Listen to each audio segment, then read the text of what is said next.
She said, I want to trade one square. And I said, I'm going to trade like that.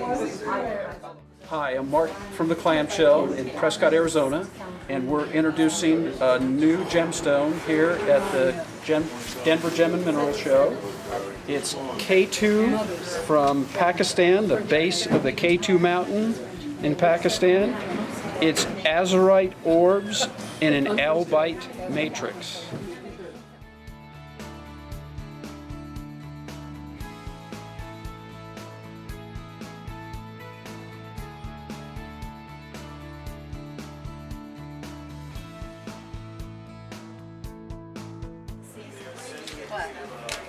Harassing. Lexi's helping customers. They're harassing. Oh, beautiful. Druzy, shiny stuff, Pietersite. Can we help you? Well, these are some of the best stones in the show, and they're packed all the time for people.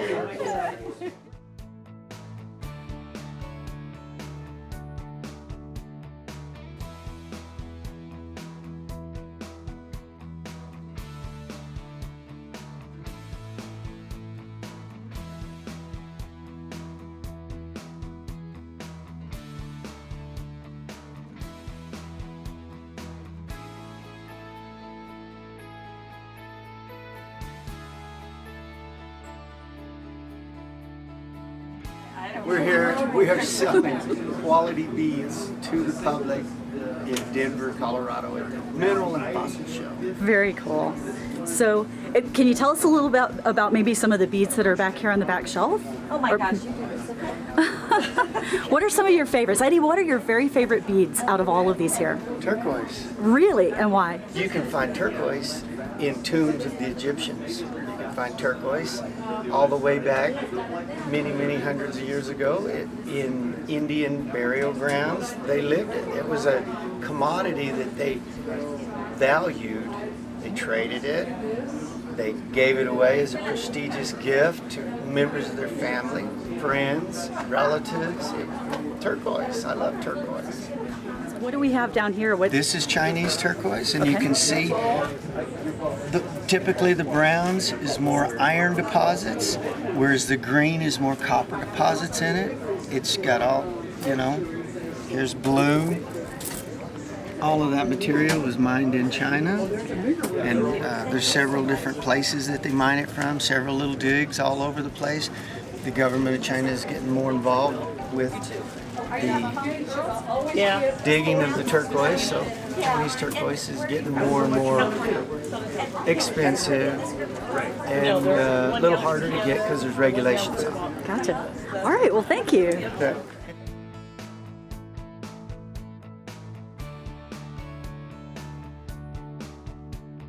I'm Ray Schultz with Lasco Diamond Products. Okay, and what are you guys selling here at the show? What's your specialty? Well, we make diamond abrasive burrs. This is our 50th year. We make them for multiple industries, and they work wonderful for stone, glass, beadwork, etc. That sounds great. So what kinds of things do we have over here? What kinds of products? Well, we have diamond burrs in a variety of different shapes and grits. We go from as coarse as a 40 grit to as fine as a 600 grit. And we go in and we'd actually drill a hole into the stone. And then you go back with a coarse version of a chamfering bit. Okay. And we start grinding it a little at a time and fitting the stone until it just sits a little high. Then we go back in with the fine one, and we finish it, and it cleans up the edges, so you don't have a real rough edge. And then you set your stone with a little clear epoxy, so you can get a stone set inside a stone.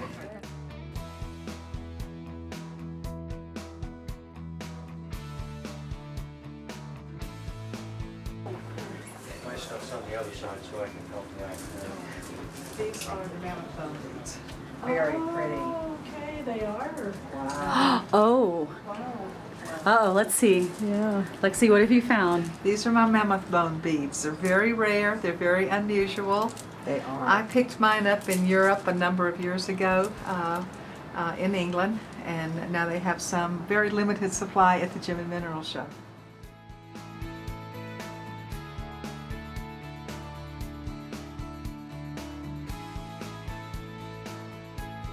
Simon Cohen, my business is called Fossils. I come from England and I come to Denver once a year, and I'm holding a carving out of mastodon bone, and these carvings were traditionally copies of traditional carvings that they put on the front of the houses to scare demons away. The mastodon bone is just Isn't that under 2 awesome? million years. That's so fabulous, Simon. Yeah, it's good fun as well. I like those. I'll buy this one. Okay. I'll buy this one. And then they're going to buy some. Okay. Yeah, those are awesome. You're buying that one? Oh, how much are they? Yeah, $12. Oh, I want one too. I know. That's We're having fun here. Okay, now Simon, a big question since you're from England. Yes. Do you haul all these rocks over for the show? We fill a container. One by one. Oh my goodness. No, that is to say there's about half a dozen of us, and we might be deadly rivals, but we all cooperate when it comes to saving money. When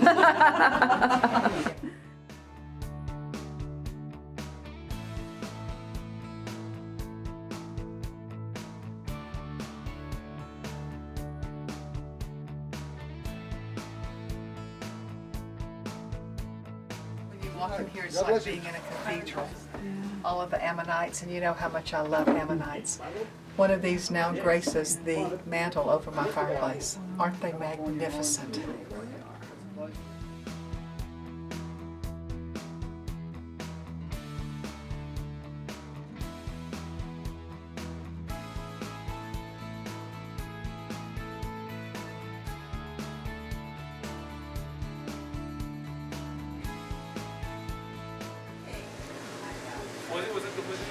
I didn't know it was like that, Burger King. Welcome to Burger King at the Denver Gem and Mineral Show. And this is Falk Burger. And this is Greg King. Okay.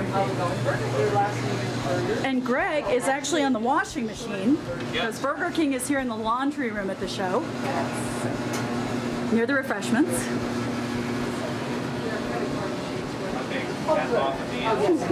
My stones? Tell us something about your stones, please. Well, they're individual. Each one is its own little masterpiece. I'm told I can sign them. You should sign. Who Walker says I should sign my stones because they're. I work really hard at getting each stone to be as good as it possibly can be. So you are cutting the stones. You are the cutter. No Chinese cutting here. Wow. Can you show us some of the ones that you think are the most beautiful? That's hard to do here. Or what is your favorite stone that you have here today?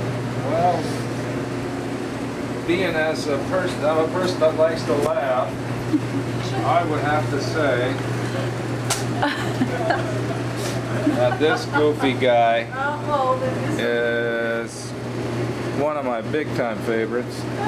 His name's Jabbo. Jabbo. And what is Jabbo made out of? What kind of stone is that? That's an agate. So most people think he looks like an owl, but he's actually, you see, he's just like a cartoon. His eyes are facing forward, his mouth is facing sideways. In cartoon reality, which is different from ordinary reality. All right. Can you tell me about the ones that are right next to it? I see some of these. Yeah, there's a lot of them that are, they're just striking, and that's what pretty much what I go for, is That's beautiful. the visual effect. It's got to hit you right between the eyes. Now, what kind of stone is that? That the golden one, that's a rutile in quartz with hematite.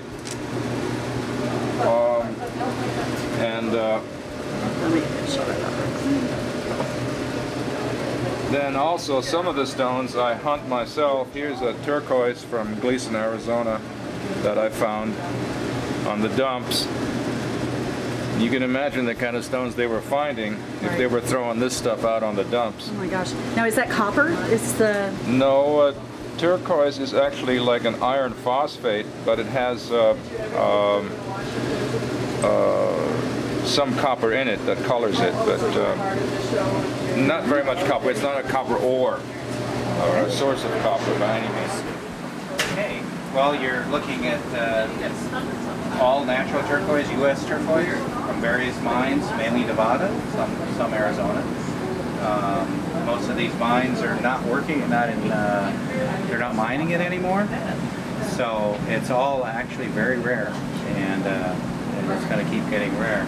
Some of my favorites are blue gem from Nevada, which is this, and this tray is blue diamond. It's also from Nevada. But as you can see, there's probably 10 or 12 different mines here. I cut all the turquoise myself, my son and I, as we do all these stones, and I don't know, what else would you like to know? About how long have you been doing this, or how long have you been cutting? 36 years. Wow. Yeah, and my son's been doing it with me for about half of that. So I don't know. So yeah, we do all our own cutting, all cut in the United States. Yeah, I'm going to continue on to the end. All right. Now, what affects the value? You said the rarity of the turquoise. The rarity, the mine type, the way it looks, the color, brightness of the colors, whether it's spiderweb or not, lots of different things. Hardness is a factor. Mainly those things, and the mine, where it comes from, is huge. Some turquoises, like Bisbee Turquoise now, can sell for up to $200 or $300 a carat. That's expensive turquoise. Now, I got a Royston from you the other day. Can you tell us a little bit more about Royston? The Royston is still being done by a family that lives up in Nevada, and it is one of the classic turquoises. It can vary in color, blues, greens, blue-green combinations. It's hard turquoise. Very popular turquoise right now. And for somebody who's not as familiar with turquoise, can you tell us what matrix? What is the matrix? What is that? The matrix is the rock. Usually it's brown or golden color that's mixed with the blues and the greens. That would be the matrix. And it can be iron, it can be pyrite, it can be manganese, it can be a lot of different things. All right. Burger King in the washateria. We could put rocks in here. Today is We could tumble our rocks. the busiest day for washers all week.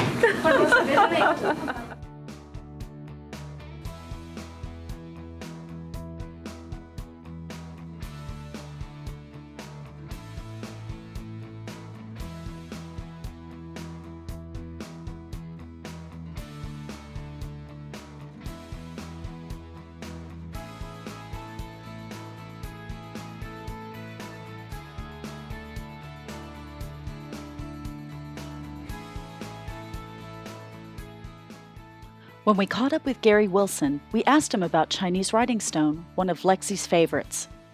It was dug in California probably in the 60s or early 70s in a road cut. And so a lot of it was taken out, but it pretty much evaporated quickly. So it's a material that's very difficult to find in the rough anymore. I was very fortunate last year in Tucson to buy a piece that weighed about 60 pounds. So I'll be able to continue having it for a while. But it's like so many materials, they come and they go.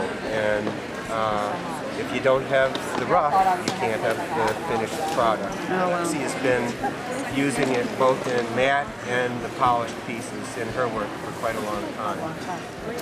One of the things I like best about Gary Wilson's Chinese writing stone is the whiteness. Okay, it's feldspar and basalt, correct? Yeah, And the whiteness of the feldspar and the blackness of the basalt. You'll find a lot that is kind of shades of gray, but on this particular stones that Gary has, he has what I consider the best in the industry. And he's got a fabulous eye for cutting. That's why I use his stones so much. I examine every piece before I cut it, very carefully, of course, and try and design the pattern that best suits the material. What's the difference in this, Gary, and the chrysanthemum stone? Well, the chrysanthemum stone is softer, and I believe it's in a shale, more like a shale or a slate versus a hard basalt. Yeah, and of course chrysanthemum stone is Chinese, and a lot of that I have found, I've cut some, and they actually ink the white. So when you go to cut it, it is just a very dull gray. Oh, that's good to know. But yeah, they mess with it quite a bit. So you have to be careful if you're buying chrysanthemum stone. Tell us, where do you show throughout the year? I do about 10 shows a year. My big one, of course, is Tucson in February. I'm at the GJX show, which is wholesale only. Then I do 2 shows in Denver, one in Santa Fe, one in Oakland, California, and one in Philadelphia, and then a couple small ones in Michigan. Did I mention Milwaukee, the Bead and Button show? That's my second big show, Bead and Button in Milwaukee in June. And you can find his schedule on his website? Yep. www.GaryWilsonStones.com. All right. Thank you so much.